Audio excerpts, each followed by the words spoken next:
కాదు.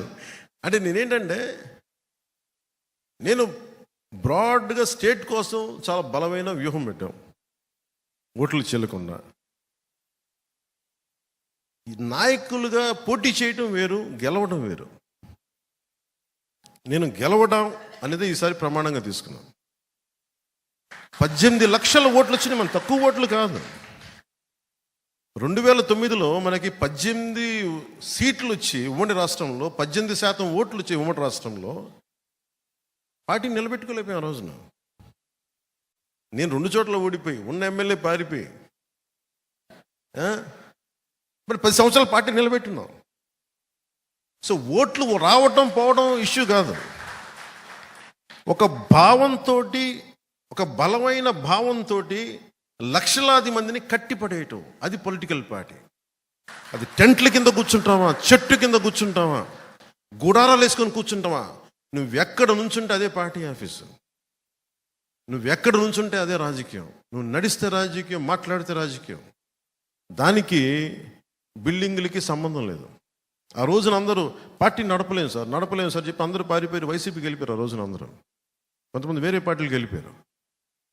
మరి నేను 2 చోట్ల ఓడిపోయి నేను నడుపుతున్నాను అంటే, నేను ఆ రోజు దెబ్బకి నేను నిర్ణయించుకుంది ఏంటంటే, ఏది ఏమైనా కానీ నేను పార్టీని కదలనివ్వను, ఇక్కడ ఉంచుతాను. ఇది మాటల్లో చెప్పడం చాలా తేలిక. ఓడిపోయినప్పుడు ఎలా ఉంటుందో మీకు చెప్పలేదు కదా. భీమవరంలో ఓడిపోతే ఎలా ఉంటుందో మీకు చెప్పలేదు కదా. నేను ముఖ్యంగా 2 చోట్ల పోటీ చేయాలని నేను అనుకోలేదు. నేను ముందు గాజువాకో ఇంకోటి ఏదో అనుకున్నాను, కానీ అందరూ సన్నిహితులు, మిత్రులు అందరూ వచ్చి నీకు అండగా నిలబడతావు, నువ్వు రా, నువ్వు ఇక్కడ పొడి చేద్దామంటే వచ్చాను. పాపం వాళ్ళు ఎవరు లేరనుకోండి. ఇప్పుడు నన్ను ఎవరైతే ఆహ్వానించారో వాళ్ళు లేరు ఇప్పుడు పార్టీలో, కనీసం రాజకీయాల్లో కూడా లేరు. అంటే నేనేం నమ్ముతాను, నేను ఒక మాట ఇస్తే చచ్చిపోతాను. మాటకి ప్రాణాలు పోతాయి, ఎగిరిపోతాయి, ఎవడు ఉండడం. అలాగే ఈ రోజున అందరూ బెట్టింగ్లు కడతా ఉన్నారు.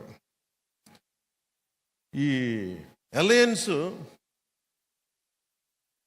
ఇన్ని సీట్లు సాధిస్తుంది, వైసీపీకి 50 నుంచి 60 వస్తుంది, బెట్టింగ్ యాప్స్లో ఉన్నాయి. నేను వింటా ఉన్నాను. ఇంత జరుగుతుంది అంటే దీన్ని మొత్తం తిప్పి పట్టుకొచ్చింది జనసేనని మీరు మర్చిపోవాలి. జనసేన పారిపోలా, ఓడిపోతే ఇంకొంచెం బలపడ్డాం, నెడితే తిరగబడ్డాం. ఈ రోజున ఆయన జాలి పడుతున్నాడు పాపం జగన్. ఒంటరి వాడిని చేశారమ్మా నన్ను, ఒంటరి వాడిని. నువ్వు ఒంటరి వాడివా బాబు, నువ్వు ఒంటరి వాడివా? సావు కొట్టి కళ్ళు చెవులు మోస్తున్నావు అందరికీ, నువ్వు ఒంటరి వాడు. మాట్లాడితే సిద్ధం సిద్ధం సిద్ధం సిద్ధం సాగు కొట్టేస్తున్నాడే.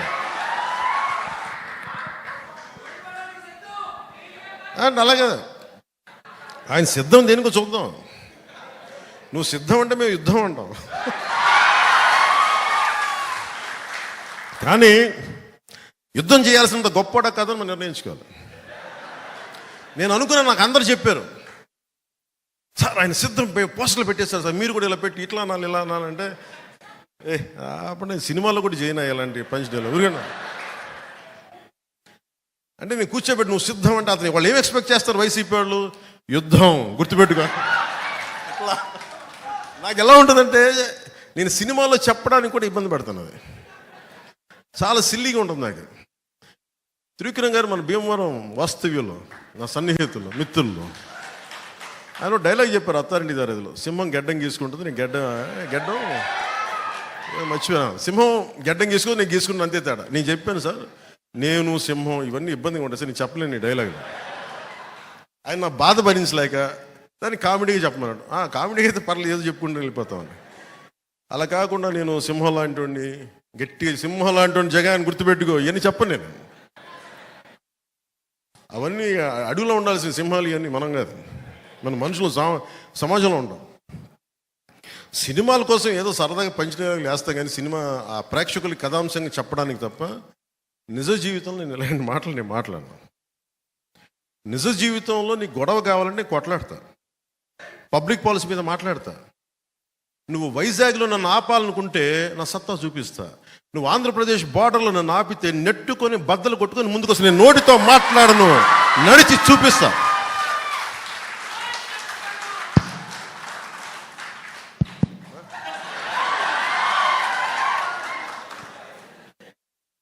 నడిచి చూపిస్తాం. ఇదేంటంటే ఇది వ్యూహం నాకు వదిలేయమని చెప్పాను అందరినీ. టీడీపీ, జనసేన, భారతీయ జనతా పార్టీ నాయకుల ఆశీస్సులు ఉండాలి. ఈ అలయన్స్ కోసం నేనేదో నాకు మెచ్చి మేకతోలు కప్తాను, నేను చేయలే. ఆంధ్రప్రదేశ్ అప్పుల్లో కూరుకుపోయిన ఆంధ్రప్రదేశ్కి, అభివృద్ధికి దూరంగా ఉన్న ఆంధ్రప్రదేశ్కి, ఇది ఈ క్రిమినాలిటీ పెరిగిపోయిన ఆంధ్రప్రదేశ్ని రక్షించుకోవాల్సిన అవసరం ఉంది. అందుకని అందరం కలిసి ఓట్లు చెల్లకుండా ఉండాలని చెప్పిన ప్రతిపాదనకి ఎంత నలిగిపోయానో నా ఒకడికి తెలుసు. ఈ రోజున అందరూ ఎమ్మెల్యేలు, ఎంపీలు ఏదన్నా అవుదాం కానీ దాన్ని ఓటు అందరూ బలంగా ఉన్నారు ఈ రోజున. ఈ బలానికి కారణం నేను పడ్డ మామూలు నలుగుడు కాదు. దీనికి ఎన్ని చీవాట్లు తిన్నానో జాతీయ నాయకుల దగ్గర మీకు తెలియదు. అన్ని చీవాట్లు తిన్నాను. నేను ఒకటే 2 చేతులు పెట్టాను, సార్ మా రాష్ట్రం సార్ ప్లీజ్ సార్ ప్లీజ్, ఇంతే. దండం పెట్టి ఈ రోజున జరిగింది.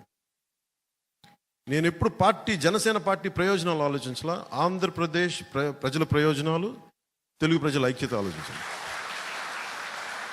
సో దీన్ని దృష్టిలో పెట్టుకొని నాకు మనందరం బాగుండాలి, ఈ అలయన్స్ బలంగా నిలబడాలి.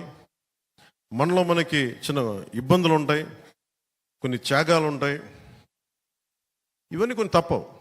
కానీ త్యాగం చేసిన ప్రతి ఒక్కరికి గుర్తింపు వచ్చేలాగా రేపొద్దున్న ఎంపీటీసీలు కానీ, జడ్పీటీసీలు కానీ, స్థానిక ఎన్నికలు ప్రతి దాంట్లో 3వ వంతు జనసేన బలంగా తీసుకునేలాగా నిలబడేలాగా మనం ఓటు ట్రాన్స్ఫర్ కనుక జరిగితే టీడీపీని మనం వదిలేసిన చోట్ల, టీడీపీని నుంచున్న చోట్ల జనసేన ఓటు ట్రాన్స్ఫర్ అయితే మటుకు రేపొద్దున స్థానిక ఎన్నికలకి అదే మీకు బలం అవుతుంది, మర్చిపోకండి.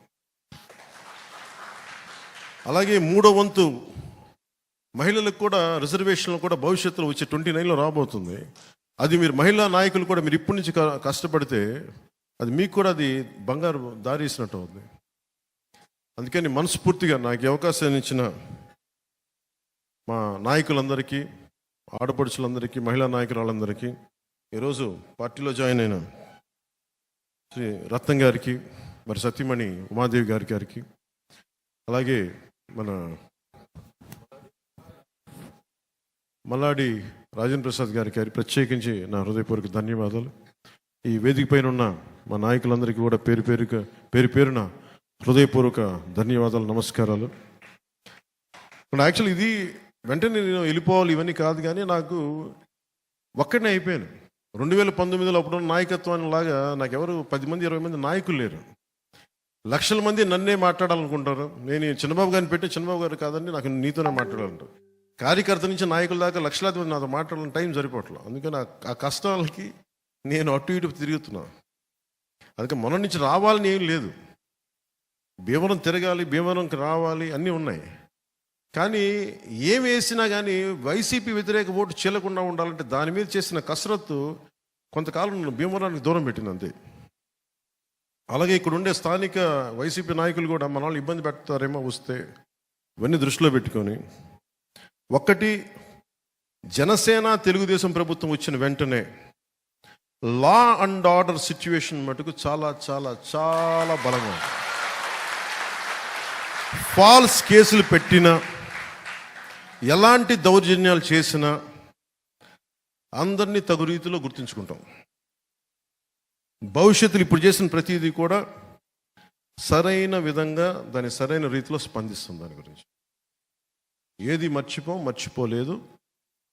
గతంలో జరిగిన పరిస్థితుల్ని చక్కబెడతాం, సరిదిద్దుతాం, మేము మర్చిపోం. మీరు స్థానికంగా ఏ వైసీపీ ఎమ్మెల్యేని, భీమవరం కదా ఎక్కడున్నా కానీ భయపడకుండా మనము తెలుగుదేశం, భారతీయ జనతా పార్టీ కలిసి వచ్చిన ఈ రోజున ఏ వైసీపీ శక్తి ఆపలేదు మనల్ని. ఎదురంతా ఒక్కళ్ళమే ఉన్నప్పుడే మనల్ని వైసీపీ వాళ్ళు ఏం చేయాలి? ఇంతమంది కలిసి, ముగ్గురు కలిసి ఏం చేయగలరు? మనం ఒక్కళ్ళం బ్యారికేడ్లని తన్నుకుంటా ముందుకెళ్ళాం. 151 మంది ఎమ్మెల్యేలు వాళ్ళేం చేయలేదు. ఇప్పుడేం చేస్తారు? వాళ్ళు కూర్చొని ఓడిపోతున్న వాళ్ళు. వాళ్ళ ప్రభుత్వం ఓడిపోతుంది, దానికి సిద్ధంగా ఉన్నారు వాళ్ళు. మనం గెలుస్తున్నాం, గెలిచి తీరుతున్నాం, ప్రభుత్వాన్ని స్థాపిస్తున్నాం. జై జనసేన, జై హింద్.